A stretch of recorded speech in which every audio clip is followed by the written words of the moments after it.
je suis Lila Pépi, je suis co-secrétaire de l'AJL, qui est l'association des journalistes LGBTQIA+, cofondée en 2013 par Alice Coffin.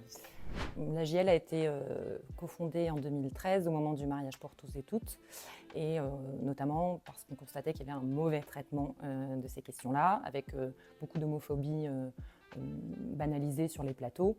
Et donc il y a eu ce besoin de veiller à un meilleur traitement des questions LGBTQIA+, dans les rédactions. Et du coup, pour ça, on a plusieurs modes d'action, mais en tout cas, on intervient le plus possible en formation auprès des futurs confrères et consoeurs pour rappeler finalement la déontologie et la méthodologie journalistique de base qui s'applique finalement aussi à ces questions.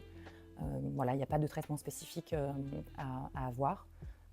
Et on fait également de la veille sur les réseaux, bien sûr. On a aussi une charte qui a été signée par pas mal de rédactions, un kit de bonnes pratiques à destination justement des confrères et des consoeurs qui se posent des questions sur la façon de traiter un angle, des sources, comment bien les aborder, quel vocabulaire plutôt privilégié, quelles choses à éviter, quel écueil à éviter qu'on retrouve encore trop souvent. On a beaucoup d'espoir, en tout cas là, en intervenant ces 2 dernières années notamment, dans les écoles, on s'aperçoit vraiment qu'il y a un public qui est beaucoup plus alerte sur ces questions. On passe un peu moins de temps sur le vocabulaire, sur le choix des angles, tout de même. Mais je pense qu'il y a des choses qui reviennent assez régulièrement. En ce moment, typiquement, ce sont les transidentités. Il y a encore quelques années, en 2020, c'est pas si vieux, c'était la PMA pour toutes. Le mariage pour tous, c'était jamais qu'il y a 12 ans. Donc en fait, je pense que s'il y a encore, même aujourd'hui, malgré l'ouverture d'esprit des jeunes, des futurs journalistes, il y a des enjeux encore à rappeler. Je pense que tout le monde n'est pas concerné par ces questions.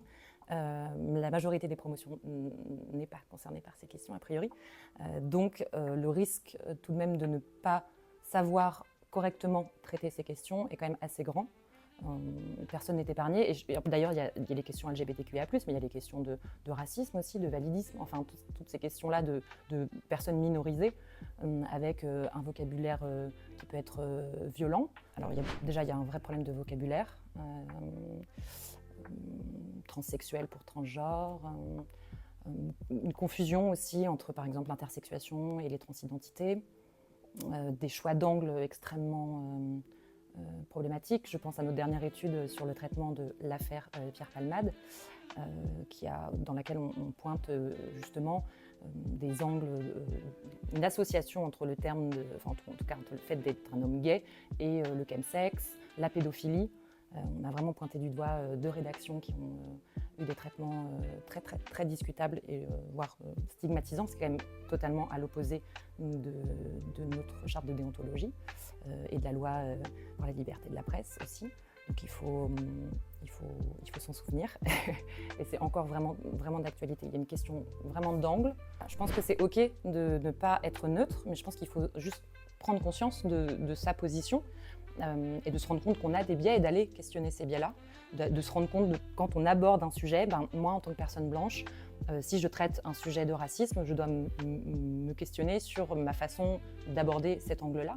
Est-ce que je ne vais pas faire un impair? Est-ce que je ne vais pas utiliser des termes stigmatisants, des termes racistes? Voilà, il faut se poser toutes ces questions-là. Je pense que ce n'est pas un problème de ne pas être neutre. En tout cas, ce qu'on a l'obligation de faire, c'est d'être rigoureux.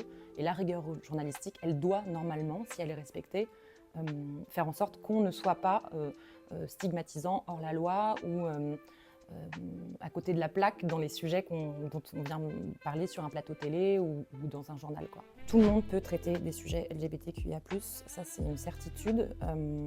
Il faut simplement, là encore, être rigoureux et s'appliquer la même méthode. C'est-à-dire que le choix des sources, on fait de la même manière que pour n'importe quel autre sujet. On fait parler les personnes concernées, pas plus, pas moins. Enfin, je veux dire, il n'y a pas d'exception. Justement, c'est peut-être ça aussi, c'est de se dire qu'il n'y a pas d'exception. Enfin, juste respecter les mêmes règles que les autres sujets. Et notamment qui découlent pour beaucoup de la loi pour la liberté de la presse de 1881.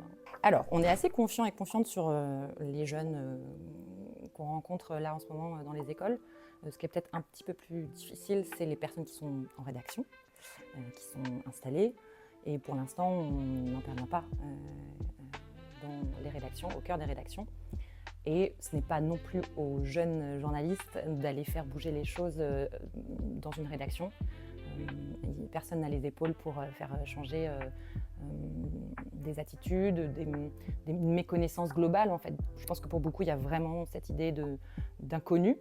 Mais encore une fois, j'ai de l'espoir et surtout, on est capable d'analyser des rapports du GIEC, donc je pense qu'on va réussir à utiliser les bons termes pour les questions LGBTQIA+, et que c'est accessible à tout le monde.